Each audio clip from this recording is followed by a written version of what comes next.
Коли людина вміє працювати так, що робота дає їй неабияке задоволення, коли інші люди ставляться до неї із щирою пошаною, коли вона знає, що робити зі своїм дозвіллям і ніколи не нудьгує, лишаючись на самоті, і коли нарешті вона помалу заживає собі популярності, таку людину ми завжди вважаємо за щасливу. Зі скромного лікаря Михайла Григоровича Піддубного якраз і була така людина. Він мав усе зазначене і вважав, що від життя йому нічого не потрібно. Але приблизно раз на рік Михайла Григоровича охоплювала прикра і нудна меланхолія, і він її нічим не міг угамувати. Як правило, перші ознаки цієї меланхолії з'являлися наприкінці зими, саме коли з дахів починають падати пронизані сонячним світлом великі краплі, і по всьому почувається близькість весни. А коли сніг починав сіріти і танути, нудьга та зовсім не давала йому спокою. Тоді, перебираючи пам'яттю події життя свого, він доходив у висновку, що склалося воно якось невдало і безладно. Усе відбувалося опріч його волі і бажання, усе робилося не як він хотів, наче не він керував подіями, а вони викомарювали із ним усякі непристойні штуки. Він відчував себе нікому не потрібним, зайвим, ніяк не міг примусити себе зосередитися на роботі, бо навіть улюблену лікарську працю вважав тоді за насточортіле ремество. Це тривало приблизно з місяць, і впродовж цього часу він ходив із низько схиленою головою, зовсім не звертав уваги на свою зовнішність, ріденькі біляві вуса поринали серед рясної неголеної щетини, а ті, хто хотів поговорити з ним, мусили були по кілька разів повторювати свої питання, щоб вони дійшли лікареві до свідомості. А потім він знову унормовувався, голився, починав із лагідною усмішкою покручувати собі вуса, ставав добродушним і врівноваженим, таким, яким усі звикли його завжди бачити. Цього року звичайний приступ меланхолії відзначився особливою гостротою. До гостроти спричинилося те, що Піддубний змушений був покинути свою посаду у санаторії. Не сподобався він чомусь новому головлікареві. Лікарська і громадська робота у санаторії лишала йому надто мало часу на самокоперсання.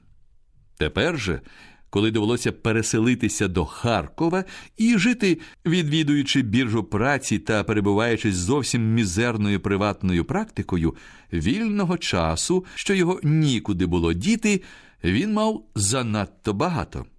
А меланхолії тільки цього і треба було. І Михайло Григорович непорушно сидів біля столу, підперши голову руками і закам'янілий погляд утопивши в якусь плямку на стіні, або лежав колодою на вузькому ліжку, задравши своє неголене підборіддя до стелі. І думав про те, що дожив він уже до свого віку, коли молодість починає перетворюватися на спомини, коли очі мимоволі зупиняються на скронях свічадного відбитку, шукаючи там сивих волосинок, а й досі поруч нього немає такої істоти, що їй зміг би він оддати своє нерозтрачене кохання. І гірко констатував, немає у нього того, що люди звуть особистим життям і щастям.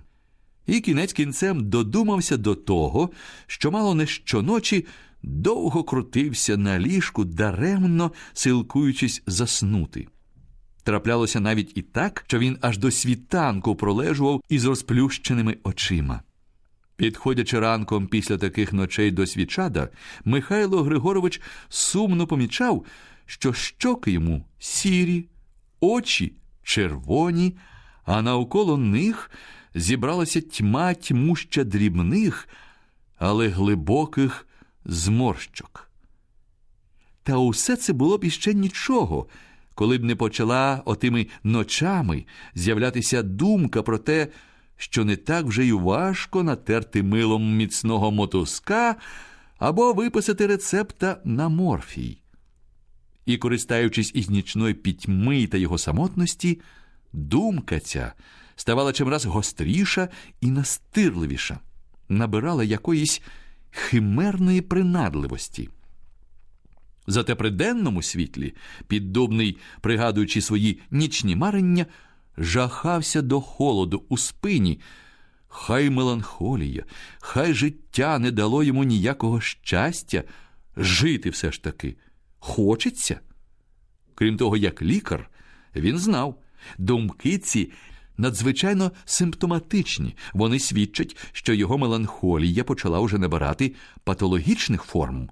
Отже, щоб уникнути психіатричної лікарні, треба вжити якихось заходів.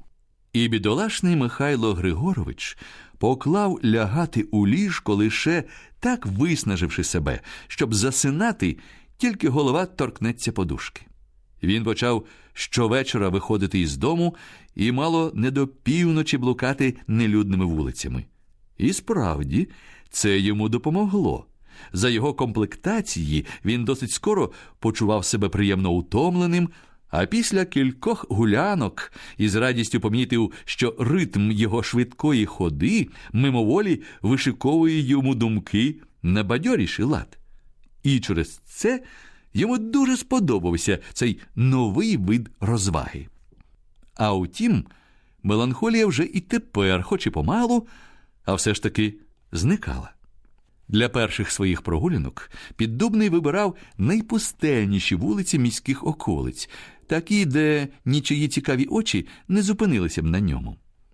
Побачивши ж випадкового перехожого, що квапливо йшов йому назустріч чи наздоганяв його, він переходив на протилежний бік вулиці або повертав у найближчий провулок. Але скоро він перестав цуратися перехожих, навіть старався зазирнути їм в обличчя і довго стежив за їхніми тінями, що ніби розпускалися у пітьмі. Коли ж перехожий йшов не кваплячись, Піддубний невідступно йшов за ним слідом, аж поки той не зникав за якимись дверима або ворітьми. Іноді навіть підходив до нього ближченько і, щоб почати розмову, прохав сірника. Часто перехожі ловилися на цей гачок і якийсь час стояли проти Михайла Григоровича або йшли поруч, розповідаючи про себе. У нічній пітьмі люди взагалі одвертіші, а натрапивши на співчуття від випадкового супутника, що з ним вони ніколи більше не зустрінуться, розказують йому й таке, чого б нікому не наважилося розповісти. Багато цікавого почув у ті ночі Михайло Григорович, але змісту тих розмов ніхто не взнає, бо він уперто тримається тієї думки, що таємниць, доручених йому, хоча б і цілком випадково, розголошувати аж ніяк не можна.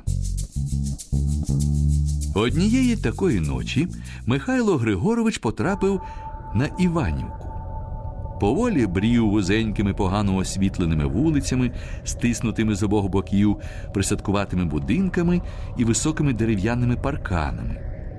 Інколи будинки ті розступалися, показуючи невеликі, незабудовані ще пустирі, сповиті пітьмою, вони здавалися неосяжними. Настрій був йому більш-менш задовільний, принаймні кращий, ніж упродовж останніх 3 тижнів.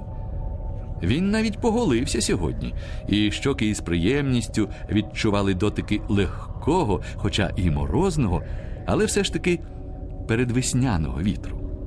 Коли він, нагулявшись досхочу, повернув додому, було вже щось близько 11-ї години. Вибираючи найкоротшу дорогу, щоб швидше дістатися до Зміївської вулиці, де він жив, Михайло Григорович зайшов у якийсь провулок. Далекий ліхтар десь іззаду закидав сюди зовсім небагато світла. Але, відбиваючись від майже нерозтоптаного снігу, воно давало змогу орієнтуватися. Несподівано кроків за 20 перед себе Піддубний помітив дві постаті. Вони повільно йшли у той же бік, що й він. Прискоривши трохи ходу і наблизившись до них, він розгледів їх краще. Один був невисокий на зріст, вдягнений у коротке пальто і шапку. Другий же був вищий, і на ньому хлюпав у полами розстебнутий ватяний піджак.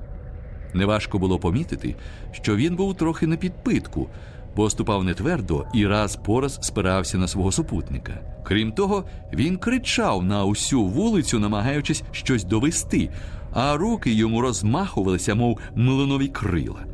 Низенький слухав його, видимо, без усякої охоти, прикро знизував плечима і зрідка щось тихо зауважував. Але Піддубного, хоч і йшов він зараз же за ними, вони не помічали. Так були захоплені своєю суперечкою. Зацікавлений окремими словами та вигуками, що їх можна було розібрати, Піддубний нашорошив вуха. Але саме у цю мить обидва ненадовго замовкли, і він почув раптом, що крім рипіння снігу під їхніми ногами, ззаду лунають іще чиїсь кроки. Він був злякався, чи не оточили його, буває, ті, що роздягають у таких глухих провулках самотніх перехожих. Але, озирнувшись, він побачив струнку постать у підперезаній шинелі і шапці із червоним верхом. То був міліціонер, що видко обходив цей район, а йшов він теж, не кваплячись, віддаль між ним і лікарем не зменшувалася. Цілком заспокоєний, Піддубний ще ближче підійшов до передніх, що якраз знов почали сперечатися. І тепер ясно розчув їхні слова. «Так ти говориш, що не пустиш?» – глузливо викрикував високий непевним рухом руки, збиваючи собі кепку на потилицю. «Не пустиш?» «Не пущу», – спокійно відповідав низенький. «Всю ніч тут прошляюся, а твоєї ноги там не буде». «Ах ти!» – високий хрипко вилаявся і раптом зареготав. «Так не пустиш? А отже пустиш, бо таких, як ти, 20 проти мого кулака не встоять. Я ж тебе, мов ту муху розчавлю». «Не розчавиш», – не кажучи й слова, високий несподівано вхопив свого суперника за груди, а друга рука йому миттю підвелася вгору, щоб важким ударом упасти тому на голову. Піддубний зупинився, повернувся до міліціонера крикнути, щоб той біг сюди швидше. Але низенький рвучко вихопив свою руку із кишені, і перед обличчям високого щось металево блиснуло. Підведений кулак поволі упав, а високий перелякано відступив на крок. Вимовив: «Он як! Ти, виходить, тепер зі шпалером ходиш?» «Як бачиш. І май на увазі», – низенький сховав револьвера назад до кишені, а його суворий голос зазвучав надто переконливо, що коли ти ще хоч раз спробуєш вдертися до них на квартиру, коли ти ще хоч раз спробуєш доторкнутися до них пальцем, то неодмінно взнаєш, чим набити мій револьвер. Назавжди запам'ятай це собі.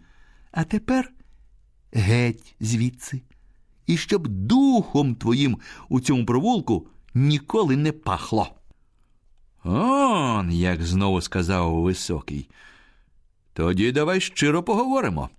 Він хутко рвонувся з місця і, підхопивши низенького під руку, потяг його за собою.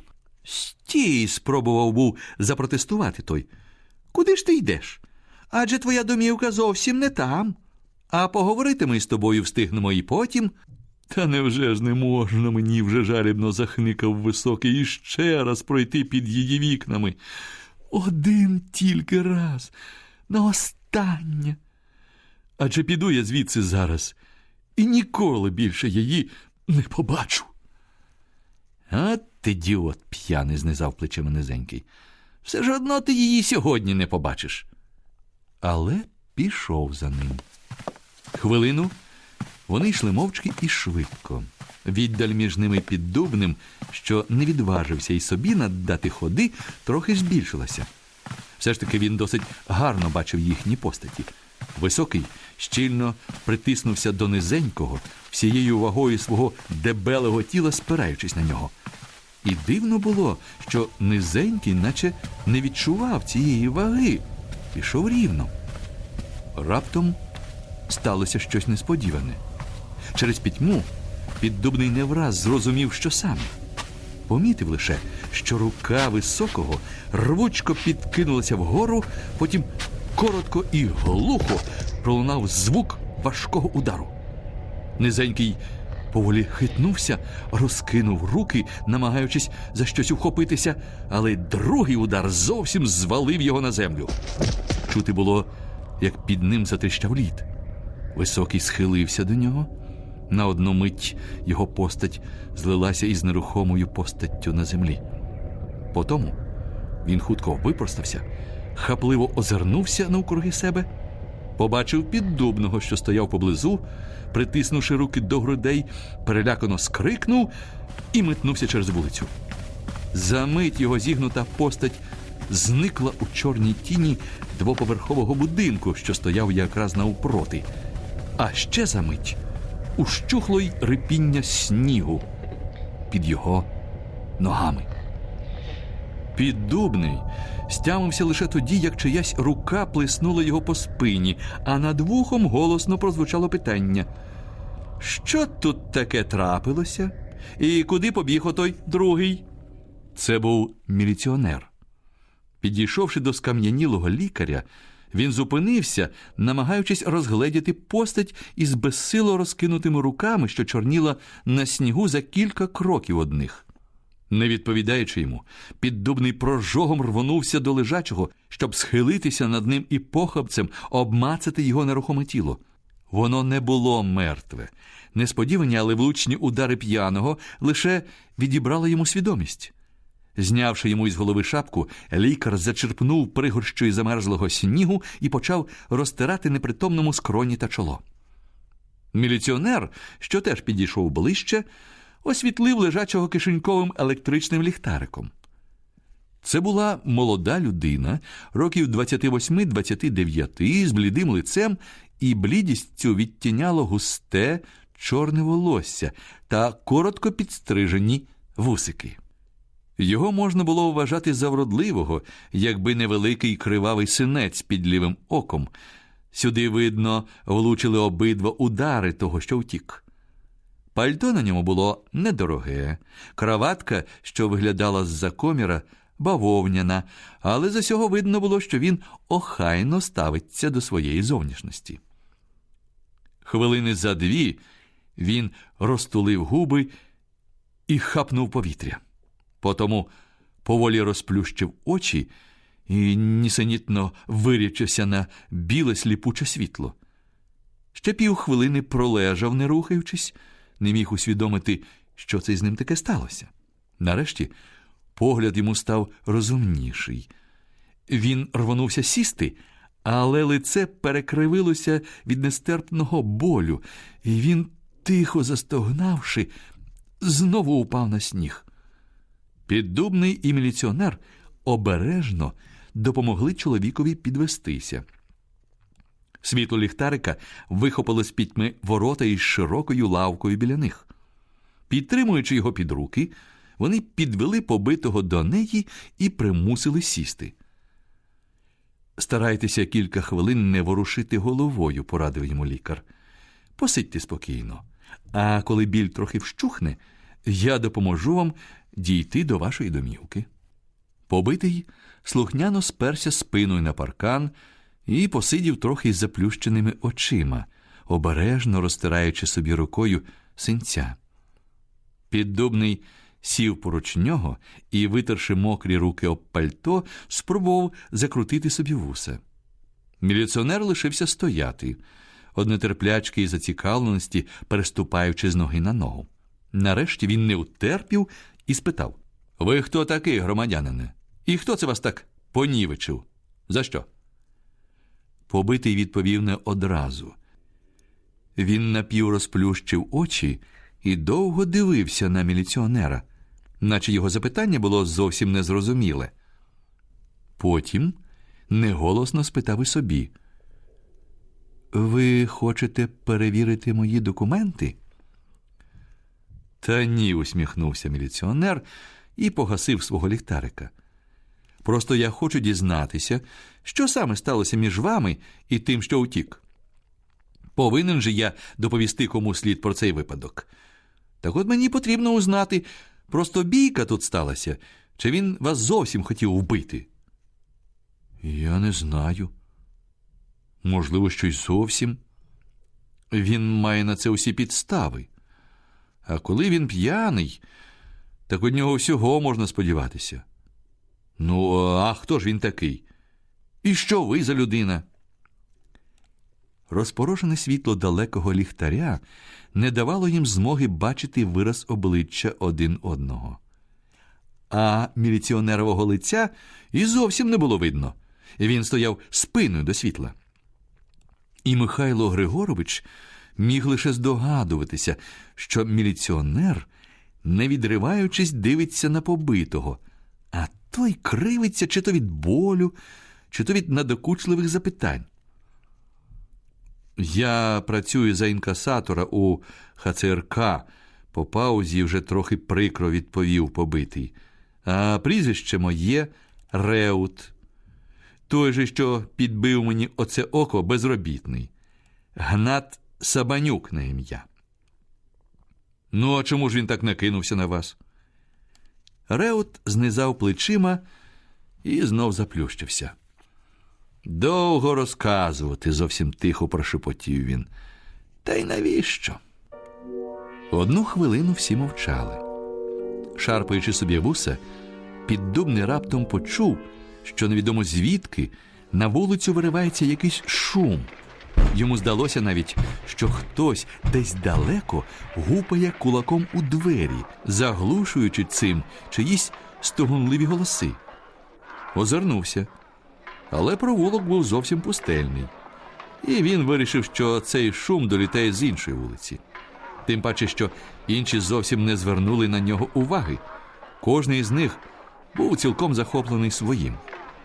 Міліціонер, не дочекавшись відповіді, ступнув був до Реута, щоб стріпнути його за плече. Але Піддубний зупинив його і сам злегка доторкнувся до Реутового рукава. Кожну, навіть найдовшу історію сказав він, і голос йому звучав тепло. «Можна, я певний, розказати дуже коротко. Я ж лікар, і моя допомога вам іще потрібна. То буду просити вас усе розказати. Це звільнить вас від того тягаря, що вас зараз так пригнічує». Лагідний і упевнений голос Піддубного вплинув на Реута. Він повернувся, намагаючись крізь пітьму розгледіти добродушне лице. Потім глибоко зітхнув і ніяково мовив: «Та знаєте, історія ця така звичайна і нікчемна, що її не варто й розказувати. Невже ви думаєте, що ми для задоволення своєї цікавості просимо вас розказати її?» – докірливо спитав Піддубний. «Зовсім ні. Я навіть думаю, що ми з товаришем міліціонером зможемо вам і в цьому чимось допомогти. Товариш же міліціонер зараз теж сяде і не миготітиме вам перед очима, заважаючи розповідати». І, почекавши, поки той сів на лаву, додав: «Ну, тепер розповідайте». «Ну, гаразд», – подумавши, трохи згодився Реут. «Сталося це через мою сестру Тетяну. Роки з 1,5 тому вона познайомилася із Сабанюком, що служив тоді за конторника на вантажній станції. І так він їй сподобався, що незабаром пішла за ним до ЗАГСу. Батьків у нас немає. Порадити її у цьому нікому було, бо я в подібних справах поганий радник. Та й не знав я нічого такого про того Сабанюка. Місяців зо 3 пожили вони як слід. А потім закрутилося. Сабанюк почав випивати, але не так, як випиває порядна людина. Чарочку другу для веселого настрою, а що зветься до зелених чортів. Мало не щодня почав з'являтися додому п'яний. Ясно, Тетяна не могла примиритися із таким станом. Дорікала йому, звичайно. Ну, а в нього розмова коротка – кулак. Ви от бачили, як він мені 2 ударами памороки забив. Можете, значить, уявити, що довелося перетерпіти бідолашній Тетяні. Словом, справа закінчилася тим, що одного вечора Тетяна прибігла до мене на квартиру, благаючи, щоб я дозволив їй жити у мене, бо вона до Сабанюка більше не повернеться. Я, знаєте, маю не дуже розвинені родинні почуття, і до сестри своєї не палаю надзвичайною любов'ю.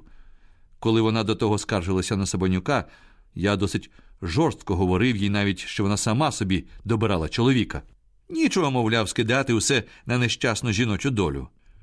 Ну, а тут, як побачив я її, живого шматка на ній не лишилося. Усе тіло було або до м'яса розсічене, або вкрите синцями, куди більшими за мій. Так мене та жалість пройняла, що не зміг я послати Тетяну назад до Сабанюка. Навіть подав на нього позов до суду. Реот зупинився перевести подих. Але оповідання свого не продовжив. Піддубний помітив, як він несподівано схилився уперед, напружено прислухаючись до того шуму, що до нього щойно прислухався й сам лікар, і що тепер став трохи гучніший. Піддубний здивувався. Невже там люди так міцно сплять, що не чують цього стукотіння і зворушеного голосу? Але більше зацікавлений Реутовим оповіданням, ніж цим шумом, сказав йому: «Це, напевно, десь далеко. Розповідайте далі». Реут, наче не чуючи його, ще більше напружився, навіть спробував був підвестися із лави. Але шум раптом припинився, і скільки він не вертів головою, не почув нічого. Тільки цілком упевнившись, що далі прислухатися даремно, він знову сперся на паркан.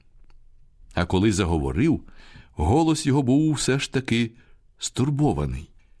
«Так це, здається, не тут. Я, знаєте, боюсь. Ну, то гаразд. Розповідатиму далі, коли вам це ще не надокучило». І хоча було все навкруги тихо, він іще раз уважно витяг уперед голову. «Так я, значить, говорив вам, що ми із Тетяною покликали його до нарсуду. І поки наша справа там вилежувалася, ми дня спокійного не мали. Регулярно, щовечора з'являвся до мене Сабанюк і учиняв бешкет на весь будинок. До того дійшло, що тільки він увіходив у двір, я або Тетяна бігли по міліціонера. А те, що той забирав його від нас прямо у район витвережуватися, лише роздраконювало його. Коли ж нас не було вдома, він сидів перед дверима, аж поки ми не приходили. Можете уявити, яке приємне життя мали ми із сестрою? Нарешті суд розібрав нашу справу і засадив Сабанюка на цілий рік. Тепер я думаю, що цей термін для нього надзвичайно замалий. Його або на 10 років треба було засадити, або навіть розстріляти. І він таки дістане колись кулю у свій проспиртований мозок. А тоді ми радісно зітхнули. Принаймні, здавалося нам, що щасливішого дня ми ніколи ще не переживали. Ну, та це не так важно. Скажу лише, що протягом цього року Тетяна зовсім заспокоїлася і зійшлася навіть з одним моїм товаришем, Роткевичем, людиною більш-менш культурною. І жила б вона, не знаючи турбот, якби Сабанюк знову не став їй на дорозі. 2 місяці тому вийшов він із тюрми і того ж дня причвалав до мене: «Подай йому Тетяну». Ну, я честю розповів йому, що сестра моя одружилася з іншим чоловіком. Про нього ж навіть і не згадує. Але адреси її не сказав.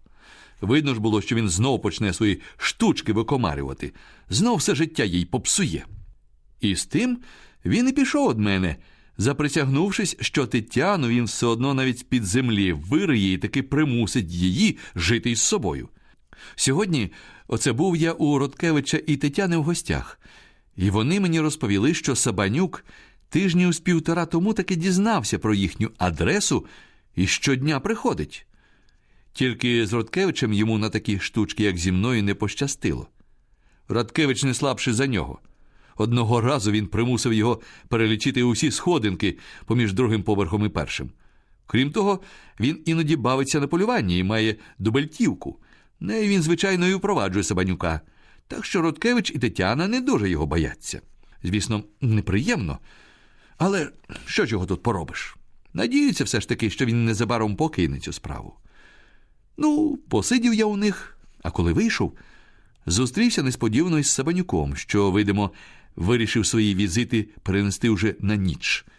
Ви, певно, бачили, як я спробував налякати його своїм револьвером, і що із того вийшло.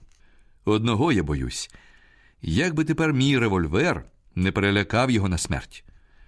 Не забуду я йому сьогоднішнього випадку. А ви, товаришу міліціонере, не турбуйтеся. Дозвіл на револьвера я маю. Я ж інкасатор. Часто мені доводиться возити із собою великі гроші. От мені для оборони і дано його. Щоправда, зовсім недавно я його дістав. Він хотів іще щось сказати, але його зупинив розпачливий зойк. І хоч був він приглушений віддалю чи чимось іншим, усім стало ясно, що той зойк жіночий, і він десь зовсім близько. Замить його заглушив уже чутий чоловічий голос, що люто кричав щось. Потім пролунав звук короткого удару, наче грюкнули враз зачинені двері. Реут схопився на рівні ноги, лапнув себе по кишенях. Перелякано закам'янів на коротку хвилинку. Потім кинувся на другий бік вулиці, скрикнувши: «Ах, виродок чортів! Ну так я ж тобі!» І зник десь біля двоповерхового будинку навпроти, того самого, що його тінь ковтнула нещодавно із Сабанюка. Піддубний і міліціонер сторопіло дивилися йому услід. Це зникнення було для них таке раптове, що вони навіть не відразу усвідомили, що Реута поруч них вже нема. А коли отямилися, бігти за ним було пізно.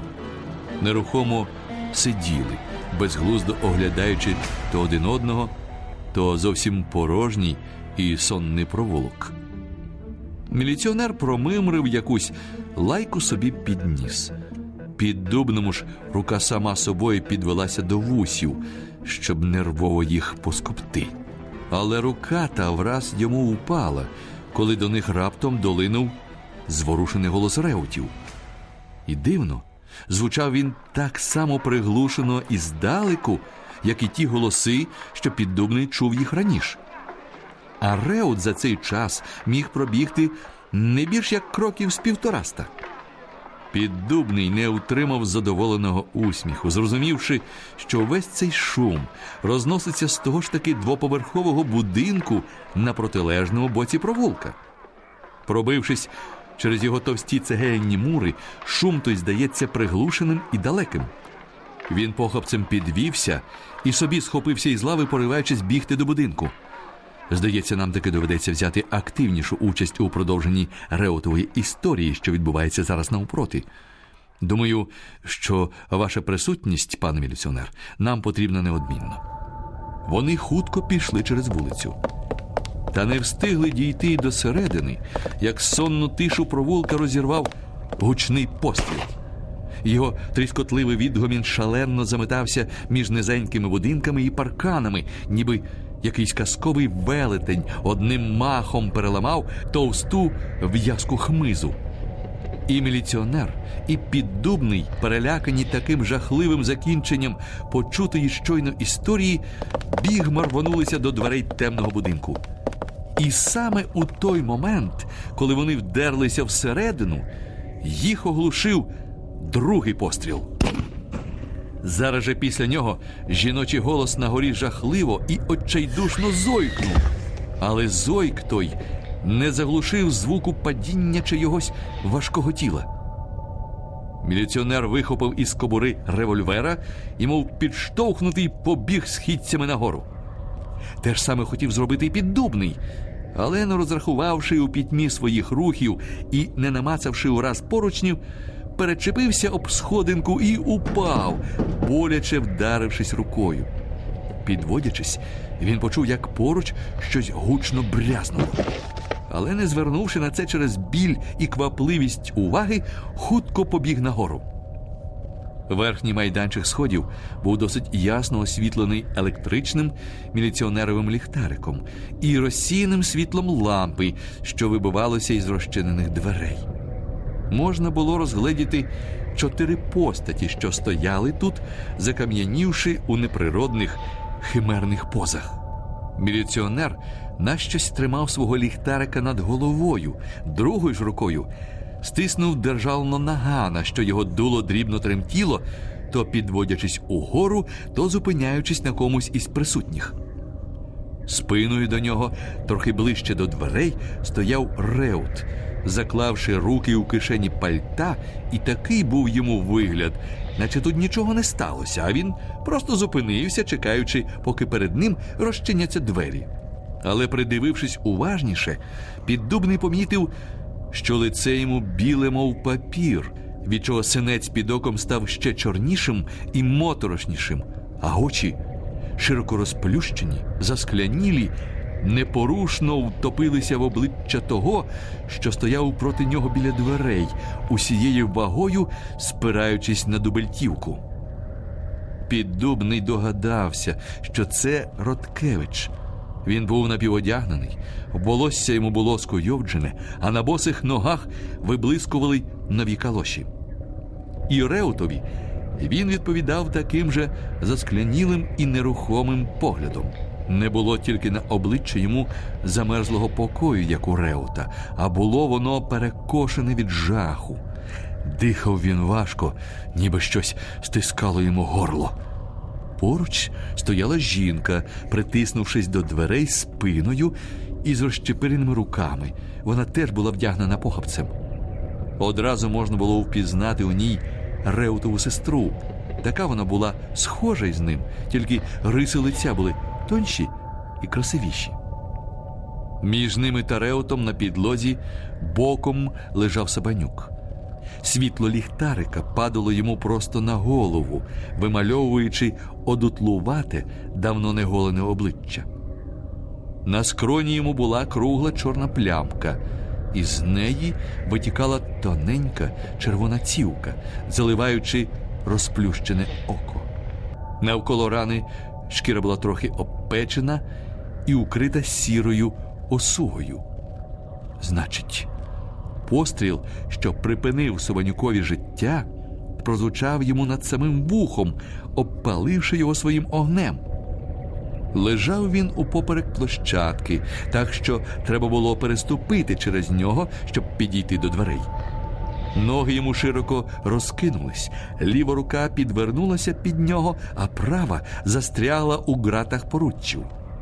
Піддубний схилився був до нього, але враз випростався, зрозумівши, що оглядати його зовсім безглуздо. Сперся на поруччя і, знявши шапку, витер із чола піт. У будинку ж було тихо-тихо, наче крім Роткевича тут ніхто не жив. Видно, мешканці, перелякані криками і пострілами, мовчки причаїлися по своїх кутках. Міліціонер порушив загальну нерухомість. Сунув нагад назад у кобуру і, знизивши ліхтарик, вдарив його променем Роткевичеві в обличчя. Похмуро оглянув його. Раптом помітив щось цікаве на дверях і рвучко підійшов до них. Одну хвилину він оглядав їх уважно, навіть колупнув щось пальцем на рівні своїх очей. Угукнув, рішуче ступнув до Роткевича і майже вирвав із його рук дубельтівку. Розкрив її і витяг із неї 2 порожні набої. Зваживши на руці, сховав їх до кишені і, не дивлячись на Роткевича, кивнув йому. «Одягніться як слід. Підете зі мною». Піддубний помітив, як розтулилися вуста у жінки, переляканої цими словами іще більше. Але вона не змогла і слова вимовити. Роткевич же нісенітно поворушив пальцями обох рук і з якимось невисловленим благанням глянув на Реута, що іще стояв із тим же виглядом, тільки дивився тепер на мертвого Сабанюка. «Але як же це?» – хрипко видавив із себе Роткевич. «Дубельтівка моя?» «Я вас допитувати не буду», – спинив його міліціонер. «Я вірю у те, що ви хотіли його лише налякати. Бачу, що ви стріляли крізь заперті двері. І все ж таки я мушу вас затримати. Бо це ви вбили оцього громадянина. Одягайтеся, будь ласка». Піддубний переступив через Сабанюка і собі підійшов до дверей. У двох місцях вони були пробиті наскрізь, і дірочки були такі маленькі, що в них не просунувся б навіть олівець. Одну хвилинку зупинив він Роткевича, що рушив уже у квартиру, і, повернувшись до міліціонера, сказав: «Ви забули, товаришу, що мисливська дубельтівка стріляє або шротом, або картеччю. Рідко хто вживає для неї кулі. А куля із неї пробила б у дверях таку дірку, що ви б у неї палець свій просунули. Подивіться на двері уважніше, адже одразу видно, що їх пробила револьверна куля малого калібру, а не шріт і не картеч. Крім того, зверніть увагу на те, що з боку сходів у дверях просто дірочки, а з боку квартири дерево навколо цих дірочок поколоте, навіть стирчать тут вибиті кулею трісочки. Правда, це ясно свідчить, що стріляли не з квартири, а на сходах, або навіть тут, на майданчику». Міліціонер глянув на те, що показав йому лікар, і замислено кивнув головою, згоджуючись із ним. Реут же з кривою насмішкою зиркнув на лікаря, потім пильно подивився на свою сестру та її чоловіка. Усмішка йому стала веселіша, коли він помітив те благання, що з ним вони дивилися на нього. Витяг руки із кишень і голосно мовив, звернувшись до міліціонера: «Правильно. Та я і не ховаюся, і зовсім не хочу, щоб за мій учинок відповідав Роткевич і страждала моя сестра. Стріляв у Сабанюка я. Але холодно тут. Зайдімо краще у квартиру. Там я вам усе розповім. До речі, там є й телефон, що із нього ви, товаришу міліціонера, можете скористатися. Наприклад, викликати сюди своє начальство, чи там судового слідчого». Проти цієї пропозиції міліціонер нічого не заперечив. Але із майданчика рушив лише тоді, як на його прохання Реутова сестра вкрила труп великою рядниною.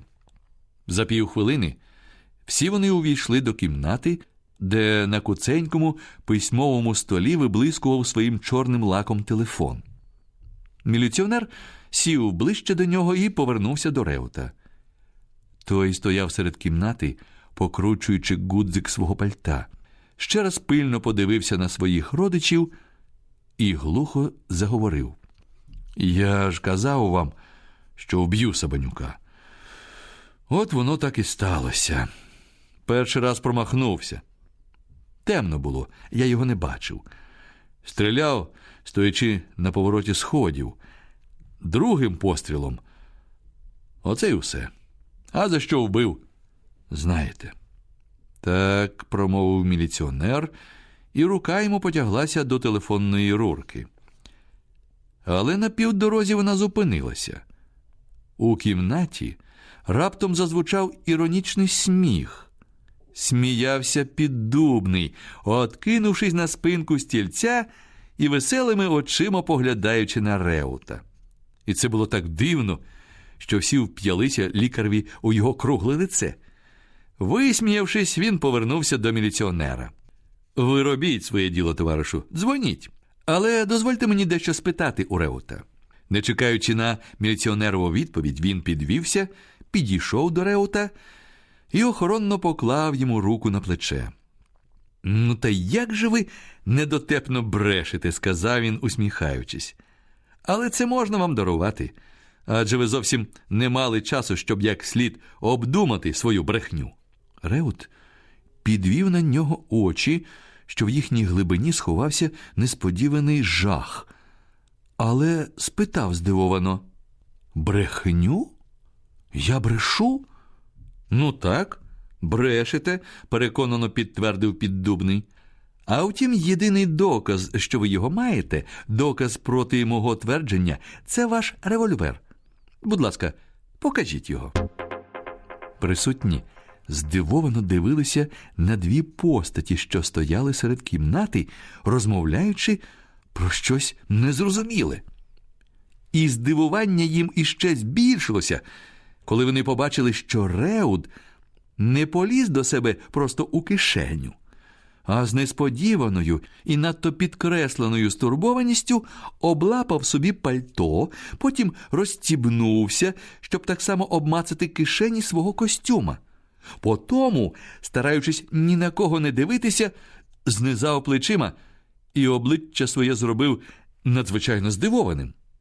І тільки після довгої паузи промовив: «Чудно, але у мене його немає.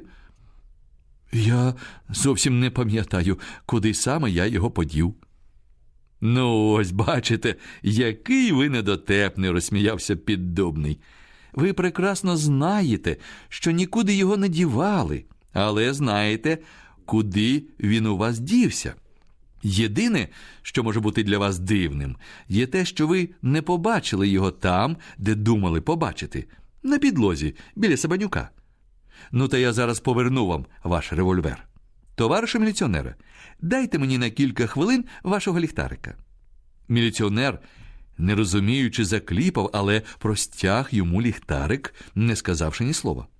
Піддубний кивнув і вийшов із кімнати. Тишу, що враз опанувала кімнату, порушувало лише приглушене зачиненими дверима човгання його ніг. Він, видно, похапцем збігав сходами униз. Потім і це вщухло. Міліціонер знову був потягся до телефонної рурки, але не взяв її. Надто зацікавила його ця таємнича історія, що у ній тепер головну роль грав гладенький лікар. Він вирішив почекати на її закінчення, щоб можна було, прохаючи чергового із району, прислати сюди когось, водночас зробити вичерпного рапорта про все, що тут сталося. Нетерпляче, постукуючи пальцями по столі, він замислено повів очима по кімнаті. Реут усе також стояв, але тепер напружено про щось думав, а погляд йому бігав то по сестриній постаті, то по зятеві. Сестра його безсило сиділа, схиливши голову на груди, а руки їй мертво висіли між колін. Її чоловік стояв біля стола навпроти міліціонера і куйовдив собі чуба. Коли Піддубний за 2 хвилини повернувся до кімнати, всі погляди звернулися до нього. Реут не міг стримати короткого здивованого скрику, побачивши, що правою рукою він обережно тримає за дуло невеликий браунінг. Інші ж посхоплювалися зі своїх місць і враз присунулися до лікаря, що спокійно підійшов до столу і поклав на нього револьвера, а поруч нього ліхтарик. «Ну, давайте кінчати», – промовив він із лагідною усмішкою. «Ви, товаришу Реуте, усе ще запевняєте, що вбили ви? Це робить честь вашим почуттям. Але і тільки. Револьвер цей теж визнаєте за свій?» «Визнаю». «Значить, все гаразд. А тепер визнайте от іще що. Коли ви побігли від нас сюди, револьвера у вас не було. Сабанюк, забивши вам памороки, витяг його із вашої кишені. Я бачив, як він тоді схилився над вашим тілом, але через пітьму подумав, що він вас просто обмацує. Чи живий ви?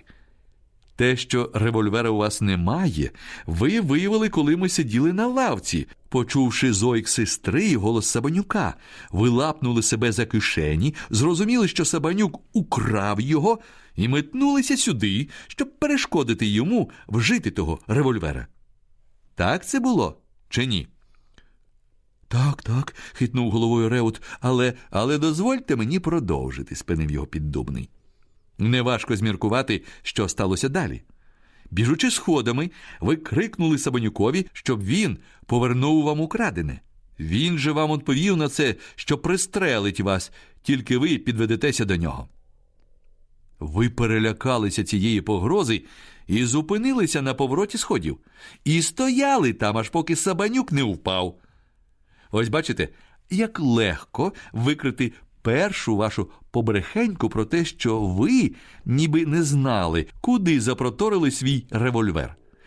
Так само легко викрити і другу, що стріляли ви. Припустімо на мить, що ви мали другий револьвер і стріляли знизу догори, з повороту сходів на верхній майданчик. Я можу погодитися, що перша куля влучила б у двері на вишині людського зросту. Але друга, пробивши скроню Сабанюкові, не могла також пробити двері на тому ж рівні. Вона повинна була пробити їх значно вище, а у дверях дірочки одна поруч одної. Отже, стріляли на майданчику. Значить, Роткевич таки, спитав міліціонер. Ну, ми ж уже бачили, що не міг він вистрілити з дубельтівки, набитої порожніми набоями. Він взяв її, щоб полякати Сабанюка. Ні, стріляв не він і не Реут, а третій. Вона? Міліціонер здивовано тицьнув пальцем на Тетяну. Я говорю не третя, а третій. І цим третім був Сабанюк. Сталося це ось як. Першим пострілом він прострелив двері, знаючи, що за ними ті, кого він ненавидів, і думаючи, що його куля когось із них зачепить. А другим прострелив собі скроню. Саме через це шкіра навколо ранки така обпечена. Куля прошила йому голову на виліт і теж потрапила у двері. Чому він вкоротив собі життя? Виключно через свою ненависть. Через ту ненависть, що вигадала такий спосіб порахуватися. Коли хочеш помститися своєму ворогові, повісься у нього на воротях. Револьвера ж коло нього не було, бо, падаючи, він потрапив рукою у грати поруччів. Револьвер випав із неї і полетів униз. Я чув, як він там упав, але тоді не звернув на це уваги. «Чого ж тоді Реут сам себе обвинувачував?» – спитав міліціонер по довгій паузі, під час якої перетравлював сказане від Піддубного.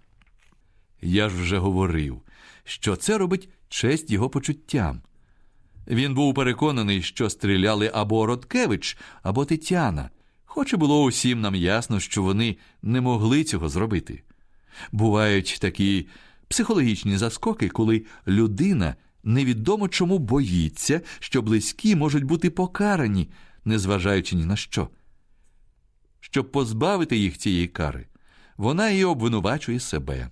А сталося усе через те, що наші околиці надто погано освітлені електрикою. Не можна побачити, що діється за 20 кроків від тебе. Культурою ж вони освітлені ще гірше.